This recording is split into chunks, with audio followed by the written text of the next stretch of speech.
Nagbabalags nga po kung iba't ibang uri na natural na halamang gamot.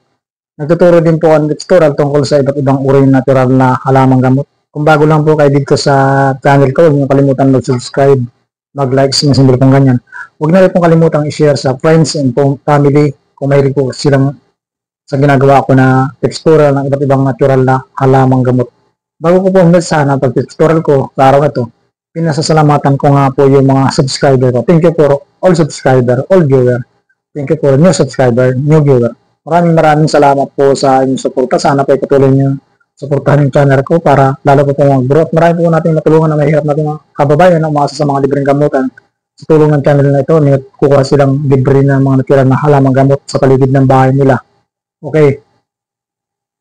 Ang story ko po ngayon, anong gagawin mo kapag ikaw ay stress? Ito po yung mga tips kung stress ka sa trabaho, sa kamag-anakan mo, stress ka sa pera, stress ka sa anumang uri na bagay. Ito po yung dapat mong gawin, mga tips ko na sasabihin para may tulong po sa inyo kung stress kayo. Tips number 1, kung stress ka, mamamahinga ka sa isang kwarto na tahimik, malinis, malamig. Alam niyo bakit? Kapag mag-isa ka lang sa isang kwarto, malinis, malamig, makakapag-isip ka dyan ng mabuti. Huwag kang mag-i-stay sa mainit na kwarto, sa madumi na kwarto kasi lalong madadagdagan yung stress mo. Kung nag-stay ka sa kwarto na malinis, tahimik, malamig, yung sobrang stress mo, mawawala po yan ng kalahati o tuluyan ng mawawala kung stress kayo. Yan po yung tips number 1. Tips number 2, kung stress ka, huwag ka munang lumabas ng bahay kung diop mo. Para yung kinaiinisan mo o kinagagalitan mo, example, yung kapitbahay mo ay maritis dahil doon kaya naging stress ka. Pilitin mo na hindi mo siya makita ng buong maghapon o ilang araw kung wala ka namang pasok, kung nakalibkas trabaho. Then, kung meron ka naman ng sariling negosyo at na-stress ka talaga sa tao na kinagagalitan mo, kapag nakita mo, lalo kang umiinit ang ulo mo para makaiwas ka sa disgrasya o sa stress. Doon ka na muna sa inyong bahay, magpahinga ka ng mabuti. Then, kung anong aliwan mo, kinakaaliwan mo, gawin mo para mawala yung stress mo ng kalahati o tuloy ng mawala. Yan po yung tips number 2 para mawala yung stress mo. Magpahinga yung isip mo, yung utak mo, makapagpahinga. Yan po yung tips number 2. Tips number 3, gamot sa stress. Kumain ka ng mga masasarap na pagkain na paborito mo. Example, paborito mo ice cream. Bumili ka ng ice cream kung anong paborito mong flavor. Kung gusto mong noodles, paborito mga noodles na mainit, mga bulalo, bumili ka kung stress ka. Kasi alam ba ninyo, sa pagre-research ko, yung pagkain, nakakatanggal din ng stress yan o nakakapag-rest ng 50% o tuluyan ng mawawala kung 100% yung stress mo. Yung sa simpleng pagkain mo ng paborito mong pagkain, mawawala yung stress mo. Kung nagasabi po sa inyo, comment po. Masubukan na niyo yan. Yan po yung tips number 3. Tips number 4, kung stress ka, huwag kang gumamit ng cellphone, huwag kang manood ng TV, huwag kang gumamit ng laptop, huwag kang gumamit ng mga gadgets na may internet para yung stress mo hindi madagdagan. Kasi kung nagkukuha ka ng cellphone, laptop, TV, makapanood ka dyan ng balita tapos hindi mo gusto yung binabalita na example, yung tao ay halimbawa, pinasok yung bahay, pinatay, ganun. May mga balita na ganun, di ba? Sa atin, karamihan sa atin ganun. Ay, huwag ka na muna manood ng mga balita o sa cellphone, sa mga social media. Huwag ka nang makitingin dyan. Kung may mga internet yung gadgets mo, huwag mo na, iwasan mo na muna. Cellphone, huwag mo lang hawakan. Hawakan mo lang kung tingin ka lang ng oras, ganun. Huwag mo munang buhayin kung may mga emergency lang. Halimbawa, tatawag, saka mo siya bubuhayin. Pero mag-internet ka, mag-Facebook, pag ikaw stress na stress, tapos nakakita ka ng lalong init yung ulo mo, naku, madadagdagan po yung stress mo.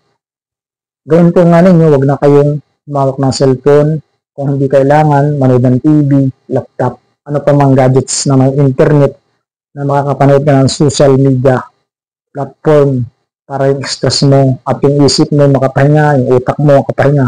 Yan po yung tips number 4. Tips number 6, para mawala yung stress mo, magpatugtog ka ng song. Yung mga song na maaaliw ka, hindi kang makatulog. Yung song na makakalimutan mo yung problema mo. Yung song na inaaliw ka, or lalo na yung song na team song ninyo ng first love mo, matatanggal yung stress mo yan.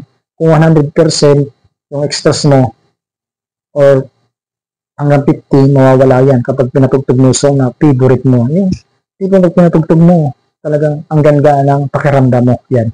Yung ibig mong sabihin, yung song, nakakawala po yan na stress.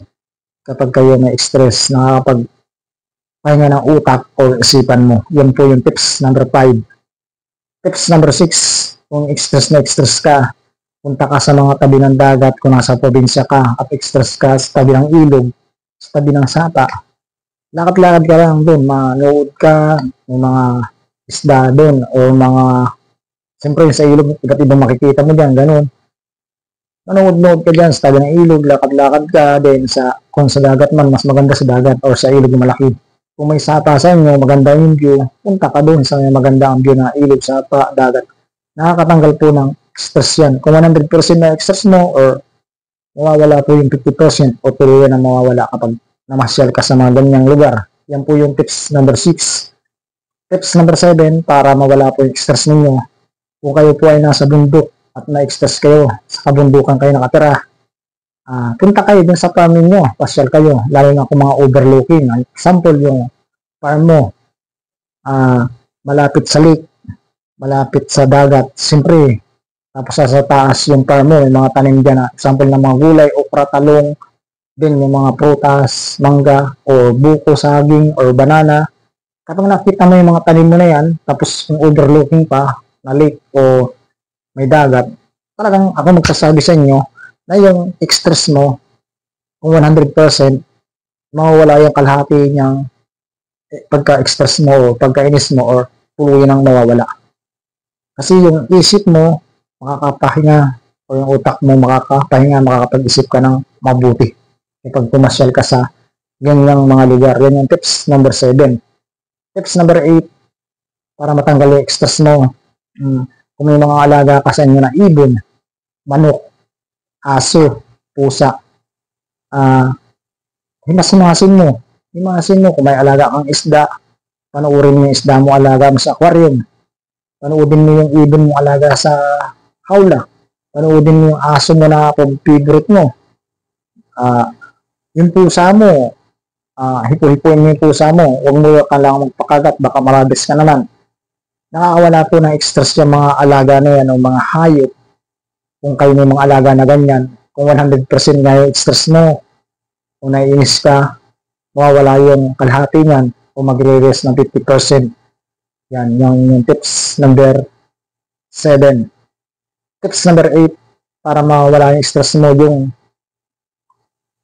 yung jowa mo o yung asawa mo, hipo-hipuin mo. Nakakawala din po ng stress yan kapag yumakap ka doon sa jowa mo o yumakap ka doon sa asawa mo. Yan po, nakakawala din po ng stress yan ang pagyakap sa asawa, pagyakap sa jowa ninyo. 100% mawawala yung stress ninyo, or 50% mawawala po yan kapag ginawa ninyo yan. Yung tips number 7, kasi yung isip mo ay magiging panatag yung pag-iisip mo saka yung utak mo. Yan yung tips number 8. Tips number 9, para mawala yung stress mo, yung sex, nakakawala din po ng stress yan. Para sabihin ko sa inyo, sex kasi marami ng pinag-aralan na yung sex nakakawala ng stress, o kalahati ng 50% kapag nakapag-sex ka, stress ka, mawawala o tuluyan ng mawawala. Kalahati mawawala kasi yung isip mo nga ay pabubos yan, or malumanay kapag nakapag-sex ka or kapag tali ka sa partner mo. Yan yung nakakapagpawala ng init ng ulo, or nakakapagpawala ng yung ano ba yung galit mo. Yan po yung tips number 9 para sa mga taong stress. Sana po ay nasundan niyo yung tips ko na para sa taong stress. Sana po yung mga tips ko na nasabi may nangyari na po sa inyo at napatunayan na po ninyo na nangyari na po sa inyong sarili yan. Okay. Comment